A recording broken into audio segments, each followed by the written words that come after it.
এই আমি করে দিছি আমার তো বড়ি দে বড়ি দে।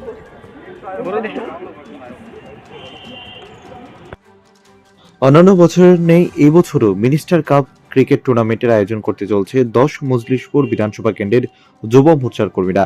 এলাকার বিধায়ক তথা রাজ্যের মন্ত্রী সুশান্ত চৌধুরী ঐকান্তিক প্রচেষ্টায় প্রতি বছরই এই টুর্নামেন্টের আয়োজন করা হয়ে থাকে, যার অঙ্গ হিসাবে এবারে আগামী 10 ফেব্রুয়ারি থেকে শুরু হবে মিনিস্টার কাপ ক্রিকেট টুর্নামেন্ট। শুক্রবার সাংবাদিক সম্মেলন করে এই টুর্নামেন্ট সম্পর্কে বিস্তারিত জানিয়েছেন মজলিশপুর যুব মোর্চার সভাপতি শিবায়ন দাস। তিনি জানান, 12 দিন ব্যাপী এই টুর্নামেন্টের সবকটি ম্যাচই অনুষ্ঠিত হবে রাতে। তবে এবছর প্রথমবার ফুল সাইড ক্রিকেট টুর্নামেন্ট হতে চলছে। অন্যান্য বছর যেভাবে 6 সাইড টুর্নামেন্ট হতো, সেখানে এবার হচ্ছে তা ফুল সাইড। এই বিশেষ টুর্নামেন্টে জিরানিয়াবাসীর মধ্যে সবসময় অত্যাধিক উৎসাহ উদ্দীপনা বিরাজ করে।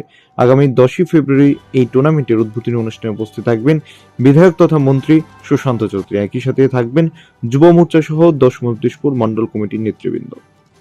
সাংবাদিক বন্ধুদেরকে আমার যুব মোর্চার প্রেসিডেন্ট আমাদের আমন্ত্রণ জানিয়েছে আসার জন্য, এবং এলাকার সবাইকে আমন্ত্রিত করেছে আপনাদের মাধ্যমে, যাতে সবাই এই খেলার আনন্দ উপভোগ করে। আমার তরফ থেকে আমি 10 মজলিশপুর মণ্ডলের কমিটিতে আছি। আমার তরফ থেকে এলাকার সমস্ত ক্রিকেট প্রেমীদেরকে এবং খেলা প্রেমীদেরকে আমার তরফ থেকে আমন্ত্রণ করে সবাই আসে এবং আনন্দ উপভোগ করে। সাংবাদিক বন্ধুরা আসবেন, আপনারা সব জায়গায় জানান দেবেন যেখানে একটা ম্যাচ হচ্ছে, ম্যাচটা যাতে আনন্দ উপভোগ করে সবাই মিলে যাতে আনন্দের মেজাজের সাথে আমরা ম্যাচটা দেখতে পারি, সেই আশা রাখছি।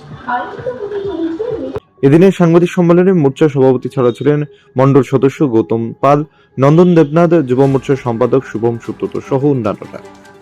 ব্যুরো রিপোর্ট, প্রগতি নিউজ।